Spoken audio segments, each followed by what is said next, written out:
তোমাদের মধ্যে ম্যাক্সিমাম শিক্ষার্থী এই মুহূর্তে আমাকে প্রশ্ন করে জানতে চাচ্ছ যে ভাইয়া, আমি জাতীয় বিশ্ববিদ্যালয়ে ভর্তি হব নাকি আমি ঢাকা সেন্ট্রাল ইউনিভার্সিটিতে ভর্তি হব, আমার জন্য কোনটা ভালো হবে? তো আজকের এই ভিডিওতে আমি তোমাদেরকে জাতীয় বিশ্ববিদ্যালয় নিয়ে একদম একটা ওভারভিউ দেওয়ার চেষ্টা করব। এট দ্য সেম টাইম আমি তোমাদেরকে ঢাকা সেন্ট্রাল ইউনিভার্সিটি নিয়েও A to Z যতগুলো ব্যাপার আমার জানা রয়েছে সেই ব্যাপারগুলো তোমাদের সাথে শেয়ার করার চেষ্টা করব। আশা করি তোমরা যদি আজকের এই 5 থেকে 7 মিনিটের ভিডিওটা আমার সাথে কন্টিনিউ করো তাহলে এই কনফিউশন গুলা তোমাদের কাজ করবে না, এবং আশা করি এখান থেকে তুমি একটা ক্লিয়ার আইডিয়া পাবা।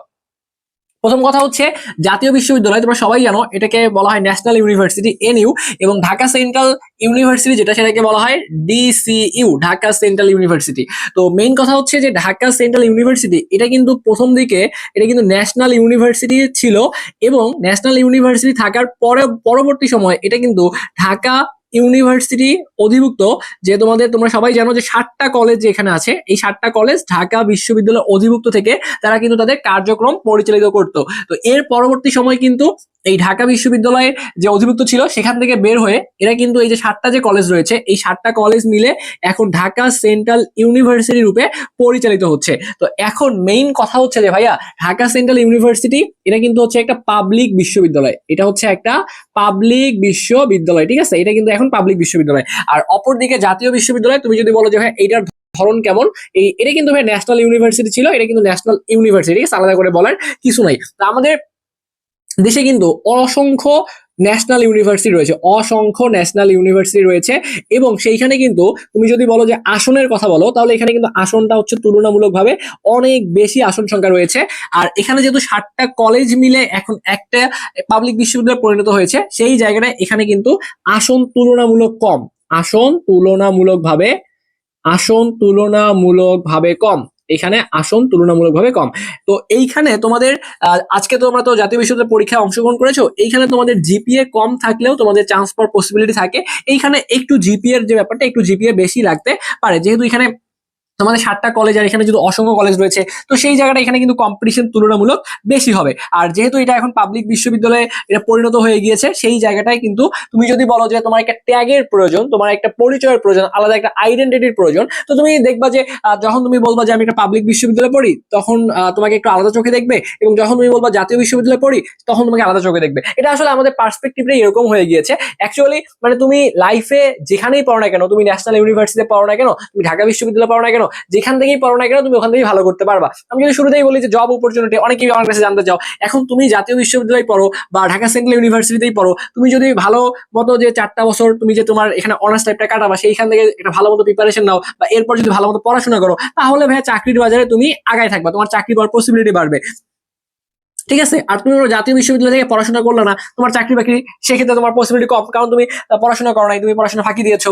তাহলে চাকরি বাকরি হবে না। এট দ্য সেম টাইম তুমি ঢাকা সেন্ট্রাল ইউনিভার্সিটি ভর্তি হয়ে কোনো পড়াশোনা করো নাই, চাকরি বাকরি হবে হবে না। তুমি জাতীয় বিশ্ববিদ্যালয় থেকে তোমার বাসার আশেপাশের কোনো একটা কলেজে পড়ে তুমি কিন্তু উড়াধুরা পড়াশোনা করেছো, সেই ক্ষেত্রে তোমার চাকরি পাওয়ার পসিবিলিটি কিন্তু অন্যান্য অনেক পাবলিক বিশ্ববিদ্যালয় থেকেও বেশি থাকবে। অর্থাৎ তোমার নিজের স্কিলটা হচ্ছে অনেক বেশি ইম্পর্টেন্ট। হ্যাঁ, অবশ্যই এনভায়রনমেন্ট, পরিবেশ এটা একটা দরকার আছে, বাট তোমার যদি সেই জেদ থাকে, ইচ্ছা শক্তি থাকে, তুমি যেখানেই পড়ো না কেন ওখান থেকেও ভালো করতে পারবা। তো এটা তোমাদেরকে আশা করি একটু ক্লিয়ার করে দিলাম ব্যাপারটা।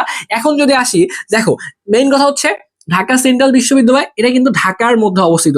তো যেহেতু এটা ঢাকার মধ্যে অবস্থিত, আমাদের কিন্তু দিন শেষে সবার টার্গেট থাকে যে পড়াশোনা শেষ করে, যেহেতু আমাদের জবের প্রিপারেশন নেওয়া লাগবে, বা অনেকেই থাকো তোমাদের বিসিএস এর প্রিপারেশন নিতে হবে, এই জন্য আলটিমেটলি কিন্তু তোমাদেরকে ঢাকামুখী হওয়া লাগে। তো আগে থেকেই তুমি যদি ঢাকা সেন্ট্রাল ইউনিভার্সিটিতে পড়তে পারো, সেখান থেকে আগে থেকেই তুমি ঢাকা অভিমুখে তোমার একটা যোগাযোগ থাকবে, তোমার সার্কেল ক্রিয়েট হবে, তোমার পরিচিতি বাড়বে। তো এখানে কিন্তু তুমি একটা এক্সট্রা অ্যাডভান্টেজ পাবা, কারণ দেখবা যে তোমার ফ্রেন্ড সার্কেল সবাই ঢাকার আশেপাশে রয়েছে, তোমার পরিচিত সব ফ্রেন্ড সার্কেল বলো বা তোমার যে একটা সার্কেল সবাই দেখবা যে মেইনলি ঢাকাতেই কিন্তু ঢাকার একটা টার্গেট থাকে। তো ওই জায়গাটা থেকে তুমি যদি মনে করো যে না, আমার শুরু থেকেই একটা জব ওরিয়েন্টেড প্রিপারেশন দরকার, একটা এনভায়রনমেন্ট দরকার, বা আমার ঢাকার আশেপাশে থাকা লাগবে, বা আমার কেন্দ্রবিন্দু থাকা লাগবে, সেক্ষেত্রে তোমার জন্য ঢাকা সেন্ট্রাল ইউনিভার্সিটি কিন্তু একটা বেস্ট অপশন হতে যাচ্ছে। আবার তোমার যদি মনে হয় ভাইয়া আমি বাসার আশেপাশে কোনো একটা কলেজে থেকে, ঠিক আছে, বাসায় খাবো দাবো ঘুমাবো এবং উড়াধুরা ভাবে এখন থেকে নিজেকে প্রস্তুত করব 4 বছর পরে যে চাকরির যে মাঠে নামবো সেখানে কিন্তু সবাই সমান, তো ওইটার জন্য আমি এখন থেকে প্রিপারেশন নিবো, সেক্ষেত্রে কিন্তু তোমার জন্য ন্যাশনাল ইউনিভার্সিটি বা তোমার বাসার পাশের কোনো একটা কলেজ এটাও কিন্তু একটা ভালো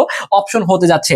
এরপর যদি বলি সেটা হচ্ছে যে দেখো আরেকটা ব্যাপার কি, যে এই যে তুমি জাতীয় বিশ্ববিদ্যালয়ে যখন পড়বা, এখানে কিন্তু তুমি এখানে তুমি 4 বছর মেয়াদি যেমন অনার্স কোর্স করতে পারবা, একই সাথে এখানে প্রফেশনাল অনার্সও করা যায়, আবার ডিগ্রিতে পড়াশোনা করার সুযোগ সুবিধা তোমার কিন্তু রয়েছে। তো সেই জায়গাটায় এই জাতীয় বিশ্ববিদ্যালয় এখানে কিন্তু তুমি সরকারি এবং বেসরকারি দুইটা ওয়েতেই কিন্তু পড়াশোনা করার সুযোগ থাকবে, সরকারি প্লাস বেসরকারি। আর এটা যেহেতু পাবলিক বিশ্ববিদ্যালয়, অবশ্যই তুমি এখানে সরকারি ভাবে কিন্তু পড়তে পারবা। এখানে তুমি যদি প্রফেশনাল অনার্স করো, সেক্ষেত্রে তোমাকে একটা টাকা পয়সা বা বেসরকারি খরচে কিন্তু পড়াশোনা করা লাগতে পারে। তো এই ব্যাপারগুলো একটু তোমরা জেনে নিবা। অর্থাৎ ঢাকা সেন্ট্রাল ইউনিভার্সিটি এটা পুরোটাই সরকারি খরচে তুমি পড়তে পারতেছো, অল্প কিছু টাকা তোমার হইলেই তুমি অনার্স শেষ করে ফেলতে পারবা।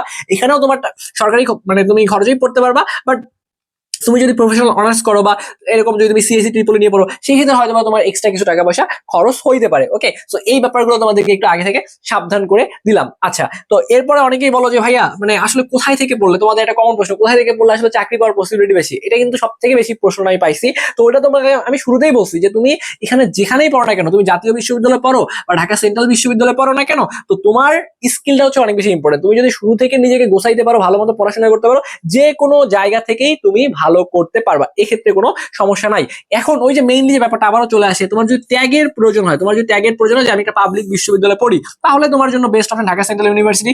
তোমার যদি টার্গেট হয় ঢাকার আশেপাশে থাকবো, এবং অনেক ক্ষেত্রে দেখা যাবে যে অনেকগুলো কলেজের থেকে তুমি হচ্ছে এইখানে ভালো একটা ইনভায়রনমেন্ট পাবা। কেন ইনভায়রনমেন্ট পাবা? কারণ এটা যেহেতু একটা পাবলিক বিশ্ববিদ্যালয় পরিণত হচ্ছে, সামনে এখানে তোমার যদি আরো ভালো ভালো ডিমান্ডেবল সাবজেক্টগুলো অ্যাডজাস্ট করে, তাহলে সবাই কিন্তু দেখবা যে এই ঢাকার মানে চাহিদার কারণে সবাই কিন্তু ঢাকা সেন্ট্রাল ইউনিভার্সিটিতে পড়াশোনা করতে চাইবে। তো এই ব্যাপারটা কিন্তু একটা ব্যাপার আছে। আর একটা ব্যাপার যেটা কি সেশন জট নিয়ে আমার কাছে জানতে চাও, সেশন জট দেখো, এখন আমি তোমাকে একদম সত্যি কথা বলি, ঢাকা সেন্ট্রাল ইউনিভার্সিটি যেহেতু একটা পাবলিক বিশ্ববিদ্যালয় পরিণত হচ্ছে, তোমরা যারা প্রথম ব্যাচ হিসেবে এখানে জয়েন করবা, সেক্ষেত্রে হয়তোবা তোমাদের একটু সেশন জট থাকতে পারে।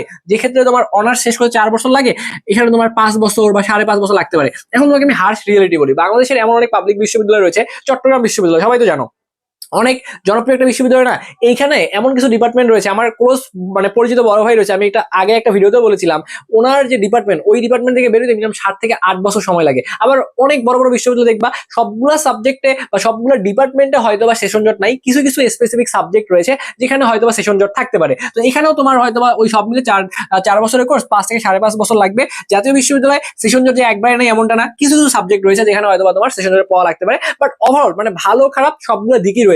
এখন তোমার যদি ট্যাগের প্রয়োজন হয় যে ভাইয়া আমাকে ঢাকায় থাকতে হবে, আমাকে পাবলিক বিশ্ববিদ্যালয়ে পড়তে হবে, ঠিক আছে, আমি সেকেন্ড টাইম পরীক্ষা দেওয়ার আগে একটা লড়াই করতে চাই, সেকেন্ড টাইম প্রিপারেশন দিব, ভালো কথা। তো ওই প্রিপারেশনটা দিয়েই আমি হচ্ছে ঢাকা সেন্ট্রাল ইউনিভার্সিটিতে পরীক্ষা দিব। পরবর্তীতে আমার যদি মনে হয় যে না আমি এখানে পড়বো না, আমি সেকেন্ড টাইম দিয়ে আরো ভালো বিশ্ববিদ্যালয়ে পড়বো, সেই ক্ষেত্রে তুমি লড়াই চালাই যেতে পারো, সেকেন্ড টাইম তুমি কন্টিনিউ করতে পারো। বাট তোমার জন্য এখন যদি মনে হয় যে ভাইয়া আমার ঢাকা সেন্ট্রাল ইউনিভার্সিটিতে পড়তে হবে, আমার পাবলিক ইয়ারের ট্যাগ দরকার, সর্বশেষ অপশন হচ্ছে তোমাদের ঢাকা সেন্ট্রাল ইউনিভার্সিটি। তো এটার জন্য কিন্তু ভাই আমরা তোমাদের জন্য একটা শিওর শট প্রোগ্রাম নিয়ে আসছি। তোমাদের যাদের প্রিপারেশন এখনো খারাপ, তোমরা চান্স ইনশিওর করতে পারো নাই, ঠিক আছে, আমি কিন্তু প্রত্যেকটা ভিডিওতেই তোমাদেরকে বলি যে আমরা যে শিওর শট ক্লাসগুলো প্রোভাইড করি, কেউ যদি এই শিওর শট ক্লাসগুলো ভালো মতো করে, এই শিওর শট ক্লাসের যে পিডিএফ গুলো দেওয়া হয়, এই পিডিএফ প্লাস এই পিডিএফ, তো ক্লাসের সাথে পিডিএফ ক্লাস করলেই এই পিডিএফ গুলো তুমি অটোমেটিক পেয়ে যাবে এবং ক্লাসই মুখস্থ করে দেওয়া হবে তোমাকে। এবং সাথে যদি কেউ প্রশ্ন ব্যাংক পড়ে ভাইয়া, এর বাইরে তাকে এক্সট্রা করে আর কিচ্ছু পাওয়া লাগবে না। তো আমরা তোমাকে এখানে যা পড়াবো ওই জিনিসগুলো থেকে তুমি সর্বোচ্চ সংখ্যক প্রশ্ন কমন পাবা। এটা আমি তোমাকে বললাম, জাস্ট তুমি ভর্তি হয়ে যদি ক্লাসগুলো করতে পারো, তোমার ঢাকা সেন্ট্রাল ইউনিভার্সিটির জন্য এক্সট্রা করে কিছু পাওয়া লাগবে না,